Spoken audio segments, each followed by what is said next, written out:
Hello, everybody. Happy Friday to you. July 18th, 2025. I got all your stories for your rush hour ride home. Congratulations are in order to you. Pat yourself on the back. You made it to Friday. We mailed it in, and we are in the home stretch. Today's episode, we'll be discussing the Kiss Cam video from the Coldplay concert, as Coldplay had another concert and they had to make sure before they share the Kiss Cam that all of the participants are not cheating on their spouses. And then we'll get into Stephen Colbert and the Late Show. He was fired, some say for political reasons. More updates on that. And then Blake is now subpoenaing Twitter. That's right. Blake Lively sending out subpoenas to Twitter. Is Reddit next? What's coming after this? I'll share some of our favorite content creators under attack. And folks just say this is devastating to Blake's PR. Does she even care? And then we've got more content revolving around Epstein. I know it sounds like a broken record, but it's not. This is the greatest conspiracy of our time, and there are billions of dollars of wire transfers that are being kept from the public record. They are voting or trying to vote on releasing all of this stuff, and they're just dribbling out information. So we've got all of the updates you need on that. These stories and more. It all starts right now on The Rush.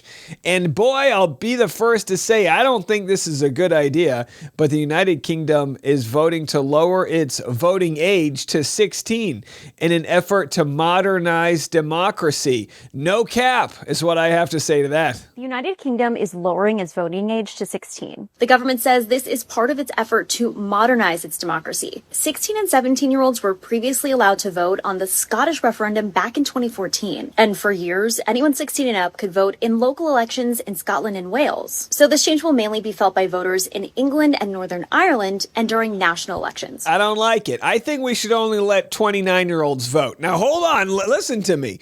All right? Your early 20s, you're voting with your you-know-what. You know what? You're not voting for the right reasons. Late 20s, you still have that 20-something energy, but you're kind of looking to your future. I don't know. Maybe that was a terrible idea. Either way, our voting system's as flawed as any. It's like we always say, well, everyone's allowed to vote, and then we make it so that certain voters have a harder time getting to the polls. I think we should have an election day, paid holiday. Everybody gets a chance to vote. Make it a big 4th of July celebration and celebrate democracy. But I don't see that happening anytime soon. But it should happen. All right, coming up next, let's dive into Bernie Sanders actually commenting on this Stephen Colbert firing, said CBS's billionaire owners pay Trump $16 million to settle a bogus lawsuit while trying to sell the network to Skydance. Stephen Colbert, an extraordinary talent and the most popular late-night host, slams the deal. Days later, he's fired.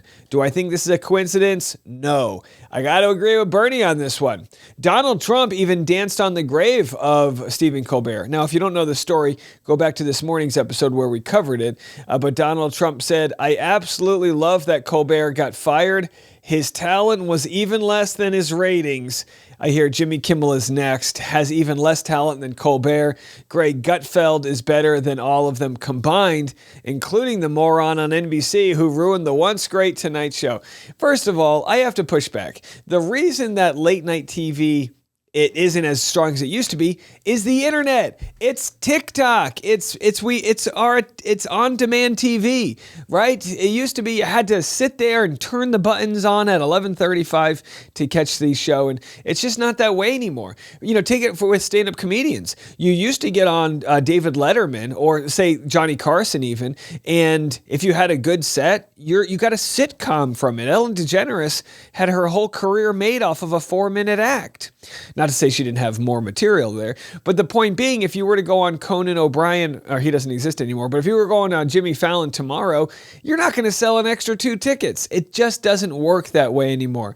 We have a different sort of entertainment economy, but it is quite scary to think that he's threatening that Jimmy Kimmel is next. What are they? And you might say, how does Donald Trump have the power to can these guys? Well, through coercion, really. That's what it comes down to. He can decide to approve or not approve giant media mergers. And these are giant companies. If you look back at Barstool Sports, they were sold for several hundred millions of dollars. Dave Portnoy made a bunch of money, the founder of Barstool. And then when Barstool was being resold to another company, was it ESPN?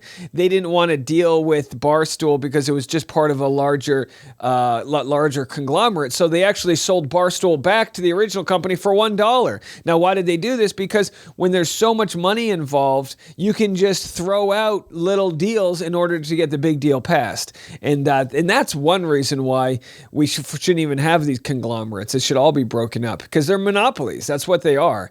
They're giant monopolies. And anyhow, someone's going to be making a lot of money, but then all of the writers, the artists, all of the folks in the entertainment that worked at Colbert will no longer have a job. Well, do like the rest of us and start your own podcast. So Chris Hayes said this: not really an overstatement to say that the test of a free society is whether or not comedians can make fun of the country's leader on TV without repercussions. It's really what it comes down to it. And respectfully, the Republican Party has been pretty against cancel culture. So I think they would want to know if Stephen Colbert's Late Show was canceled because of political reasons. It's hard to believe that it wasn't, is all I can say about that. Let's go to Coldplay. The Coldplay fan who filmed Andy Byron kiss cam comes forward to tell canoodling tech CEO, stupid games get stupid prizes. Yeah, so this is the lady right here. She was the person in the stands who just happened to take a video, and it was so awkward, she posted online. Now, there were several other versions of this video. It's kind of bound to get out either way. And again, that was his employee. She works in HR. There was an apology that went viral yesterday. It was bogus. It was fake. We haven't yet heard from Byron, the CEO, although we did hear that he is an a-hole from former employees, although won't most former employees say their boss was an a-hole? Either way, Grace from New Jersey said she never meant to cause a scandal, but stands by sharing the footage. She told the U.S. Sun, "I had no idea who the couple was, just thought I caught an interesting reaction to the kiss cam and decided to post it. I hope their partners can heal from this and get a second chance at the happiness they deserve with their future still in front of them." Yeah, I mean, I'm assuming there'll be a big morality clause there, and the CEO's partner or former partner, hopefully, gets her bag. Here's Chris Martin last night, so the night after the kiss cam scandal. Here he is doing the kiss cam again, but making sure it's a legitimate couple. Okay, now listen. Are you two a couple? Are you two a legitimate couple? Do you understand English? So he was getting ready to serenade them, and he just wanted them to know, hey, you guys are together, right? This isn't some weird employee picnic thing, is it? Here's Bethany Frankel. She says, what happened to the good old days of going to a Motel 6 to cheat? What's wrong with a Motel 6?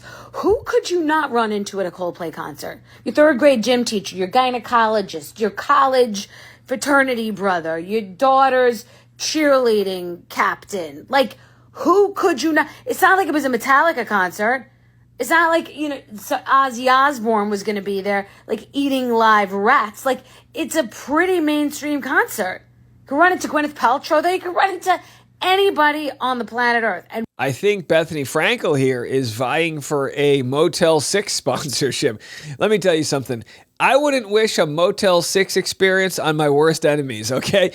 Back in the day when times were tough, I remember, I would try to find my wife and I the cheapest hotel to stay in. And you know what she would do? She would flip open the bed cover and say, nope, going away. She would inspect things. I was like, honey, you never go to a Motel 6 and flip the bed cover. There's a reason why it's that side's on the bottom, right? It's already been flipped. There's already a blood stain you don't need to know about. So maybe the CEO just didn't want to bring back any venereal diseases to his wife. But again, well, it looks like he was, sharing venereal diseases to Coldplay, which is, by the way, the most white way to do it. If you're going to swap venereal diseases and you're white, you're going to do it to Coldplay music. That's just That's how you sell. Okay, let's move it on. It's a Friday, folks. We're trying our best, for dang sake. Let's get into this Blake Lively story. So coming up next, we're going to share the new subpoenas that have come out from Blake Lively's camp regarding her lawsuit with Justin Baldoni. The fishing expedition continues. Today's podcast is sponsored by Rula. Finding the right mental health care should be simple and affordable, but for many, it's not. Finding the right provider can make getting help feel overwhelming. That's where Rula comes in. Rula connects you with in-network licensed therapists that accept most major insurance. Their users typically have a copay of $15 per session, making therapy more accessible than ever before. From finding the right therapist to helping you schedule appointments and monitoring your progress, Rula is there to help. Join the thousands who have already turned to Rula for support on their journey to better mental health and well-being. Getting started is easy. Just visit rula.com/rushhour today. When you sign up, they'll ask how you heard about them. Please support our show by letting them know we sent you. It's a simple way to help us while you take the first step towards the care you deserve. Go to rula.com/rushhour now and connect with a licensed therapist who truly cares. Your mental health matters. The Spiritual Shift on Twitter has now received a subpoena along with 20 other Twitter users. Breaking exclusive, Blake Lively's legal team subpoenas 20 ex-users. Unredacted subpoena reveals usernames. I'm one of them. She said, I'm a licensed attorney and casual content creator who started covering the case in late December to early January because it mattered and interested me. I'm not monetized, no ads, no sponsors, no donations, just over 2,400 followers, $0 made. Which, by the way, my advice to the Spiritual Shift, get off X. Make that money on YouTube, make that, go on TikTok, go to one of these platforms that's monetizing at least.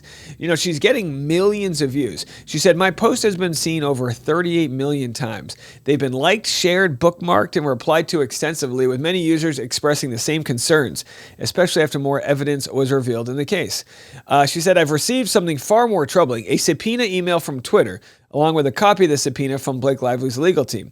The subpoena informs me they are attempting to obtain my personal X account information simply because I dared to speak truth to power openly, critically, and transparently about them and their lawsuit. Guys, I'm just still shocked I haven't received a subpoena. You know what I mean? I mean, whatever. I got nothing to hide. But still, here is not actually Golden and her thoughts to the fact that Twitter is now in the subpoena ballgame. That from a PR standpoint, this is an absolute fucking disaster. They better be real glad about the Coldplay couple right about now, which, yes, I have thoughts about. As an employment lawyer, I do. But what I will say from a legal standpoint is I've basically already made all the arguments that I think are relevant here. But if they're looking for this silver bullet, that means they don't have one.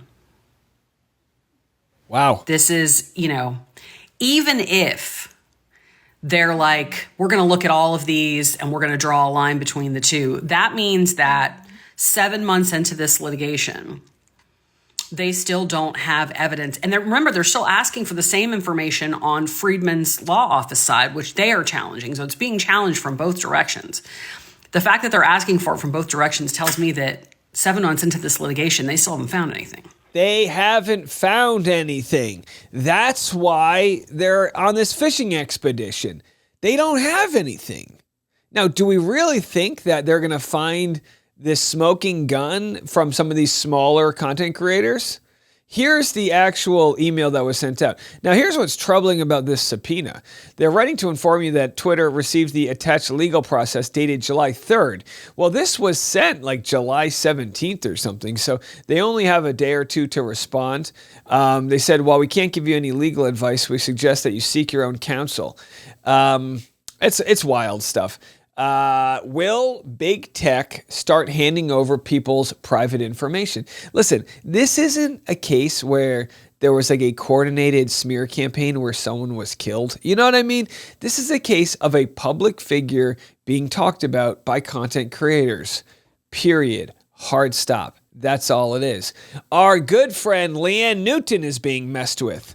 Says she was on the show, I think last month. It appears that Twitter has been subpoenaed for my information.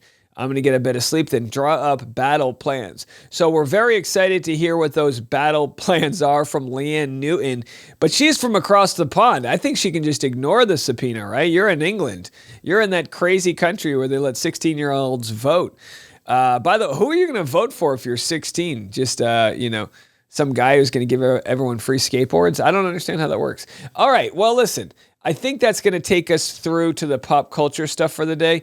Coming up next, the Epstein story. Folks, it's not too late to get in on this conversation if you haven't already. It is the biggest conspiracy. You think Baldoni and Blake Lively is big. This is a pedophile ring. It's absolutely insane.